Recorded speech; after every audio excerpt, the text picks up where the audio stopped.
सच्चिदानंद सतगुरु साईनाथ महाराज की जय। जेल में साईं साक्षात्कार। राकेश चुनेजा। बंदी बनाने के बाद मुझे बहुत डराया धमकाया गया और आरोप को स्वीकार करने के लिए भरपूर कोशिश की गई। झूठा और बेबुनियाद इल्ज़ाम मैं कैसे स्वीकार करता। अतः मुझे टॉर्चर किया गया। पहले ही दिन मुझे पानी में डुबाया गया।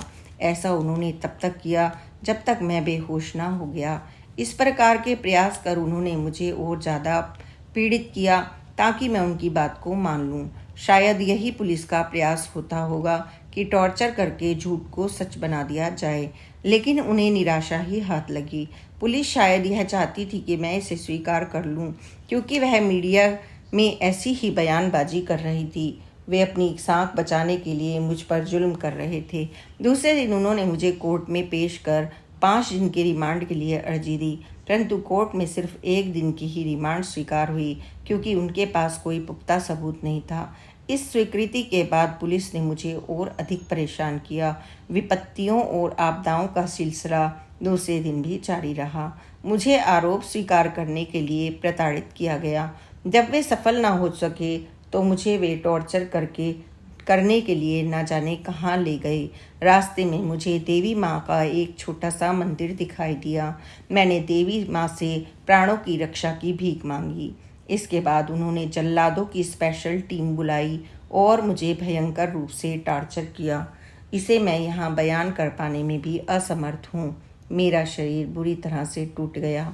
उन जल्लादों की प्रताड़ना से त्रस्त होकर मैं ईश्वर से अपनी मौत की भीख मांगने लगा, किंतु किसी देवीय शक्ति ने ही मेरे प्राणों की रक्षा की। मेरे सारे कष्ट यह सोचकर झेले कि मेरी पत्नी ने तो इससे भी ज़्यादा कष्ट झेले हैं, तो क्या मैं इतने कष्टों को नहीं झेल सकता। कष्टों को झेलने के बाद मैं यह समझ रहा था कि शायद पुलिस मेरी बेकसूरी से संतुष्ट हो गई होगी और मुझे रिहा कर देगी, परंतु वह मन बना चुकी थी इस केस में ही मुझे फंसाने का। पुलिस ने मुझे और मेरे बच्चों को विश्वास तो दिलाया, पर उन्होंने अगले दिन कोर्ट में मुझे फिर से पेश कर दिया। उन्होंने मुझे फिर से रिमांड पर लेने की मांग की। कोर्ट ने 1 दिन की रिमांड की स्वीकृति और दे दी। तीसरे दिन पुलिस ने मुझे पत्नी की हत्या कबूल करने के लिए प्रताड़ित किया। मैंने उन्हें बहुत समझाया, परंतु उनकी मंशा कुछ और ही थी। हाँ न करने पर उन्होंने 5 डिग्री की यातनाएं दी, जो यातनाओं का सबसे उच्चतम स्तर है। उन्होंने मेरी टांगों को बेहाल कर दिया। मैं खड़े होने की स्थिति में भी नहीं रहा। उन्होंने शारीरिक एवं मानसिक स्तर पर मुझे भयंकर रूप से प्रताड़ित किया। इसके बाद पुलिस मुझसे यह कहकर कागज पर हस्ताक्षर करवा कर ले गई कि खोजबीन एवं पूछताछ के दौरान तुम बेकसूर पाए गए हो। कागज में तुम्हारी बेगुनाही का स्टेटमेंट लिखा गया है। कल तुम्हें अदालत में पेश किया जाएगा और हम अदालत को बताएंगे कि तुम बेगुनाह हो, फिर तुम रिहा कर दिए जाओगे। हालांकि मैंने पुलिस को कहा कि मुझे पढ़ने वाला चश्मा ला दो ताकि मैं मजमून को पढ़ सकूं, पर उन्होंने कहा तुम हम पर भरोसा रखो, हम तुम्हें निर्दोष घोषित करते हैं। यही इसमें लिखा है। चौथे दिन पुलिस ने मुझे अदालत में पेश किया।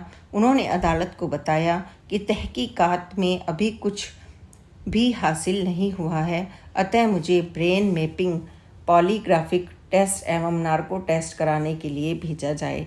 पुलिस ने मुझे इन निरीक्षणों को करवाने के लिए बाध्य किया और न करवाने की स्थिति में दोषी ठहराने की धमकी दी। मेरा कोई कसूर नहीं था और मैं निर्दोष साबित होना चाहता था, अतः मैं परीक्षण कराने के लिए सहमत हो गया। परीक्षण होने और उसकी रिपोर्ट आने तक अब मुझे जुडिशियल कस्टडी यानी जेल में भेज दिया गया। पुलिस की प्रताड़ना एवं अत्याचार ने मुझे लाचार कर दिया था। मुझे जेल के नाम से ही डर लगता था और मेरी रूह भीतर तक कांप उठती थी। मैंने सपने में भी कभी नहीं सोचा था कि ऐसी स्थितियां घटित होंगी और झूठे शिकंजे में फंसकर मैं जेल में पहुंच जाऊंगा। मगर होनी को कौन टाल सकता है। होनी ने तांडव का रूप धारण कर रखा था। अपने ही पराये हो गए थे। किसी ने पत्नी की हत्या कर दी थी और अब कोई मुझे मारने की फिराक में था। मैं परिस्थितियों से लड़ने की कोशिश कर रहा था।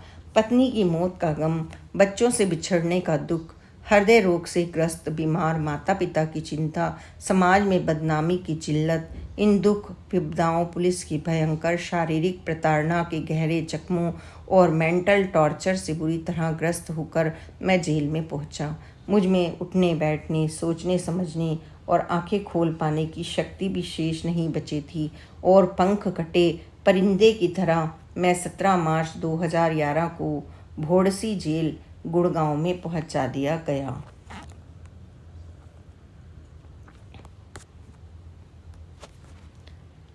प्रश्नों के उत्तर मिलना। मैं मन ही मन ईश्वर के प्रति अपनी नाराजगी व्यक्त कर रहा था कि तुम अन्यायी, निर्दयी और लाचार हो। तुम सब कुछ जानते हो, फिर भी मुझ निर्दोष को इन क्रूर लोगों से क्यों नहीं बचा रहे हो? मैं तुम पर कैसे विश्वास करूं? एक निर्दोष व्यक्ति जेल पहुंच गया, यह अंधेर नहीं तो और क्या है? इस प्रकार से मैं मन ही मन ईश्वर से शिकायत करता जाता और इतने जुल्म होने का हिसाब किताब मांगने लगता। मेरा ईश्वर से विश्वास उठ गया था। मेरा ध्यान अपने वृद्ध और बीमार माता पिता की ओर जाता। मैं सोचता कि वे मन ही मन कितने व्याकुल होंगे, उनकी देखभाल कौन करेगा। फिर मेरा ध्यान अपने बेटे और बेटी की तरफ जाता। बच्चों की माँ रही नहीं, पिता जेल में हैं, क्या बच्चे अपने आप को असहाय महसूस नहीं करेंगे? इस समय मेरे माँ बाप बच्चों और भाई पर क्या बीत रही होगी? उन्होंने कुछ खाया होगा या नहीं, सोए होंगे या नहीं? रह रहकर मेरा ध्यान नरगिस की हत्या की ओर जाता। इस दर्दनाक घटना के पीछे कौन हो सकता है?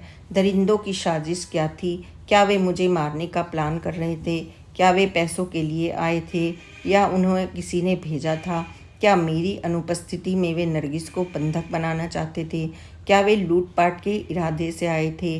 क्या कोई अपना ही कर्मचारी उनके साथ मिला हुआ था? हादसे के दौरान नरगिस पर क्या गुजरी होगी? कितने भयंकर कष्ट में उसके प्राण निकले होंगे? उसे कितनी मर्मांतक पीड़ा हुई होगी? इस प्रकार के तरह तरह के विचार एवं प्रश्न मेरे मन में उभरते रहते थे। मैं बेहाल हो गया। करूं तो क्या करूं? जाऊं तो कहाँ जाऊं? किससे विनती करूं? श्री सच्चिदानंद सतगुरु साईनाथ महाराज की जय। जेल में साईं साक्षात्कार का आगे का वर्णन आप कल अवश्य ही सुने। Please like and subscribe this channel and share this channel, ताकि बाबा के चमत्कारों को आपके सभी संबंधी, सभी मित्रगण सुन सकें और बाबा की ओर नज़दीक पहुंच सकें। ओम साई राम, जय साई राम, ओम साई राम।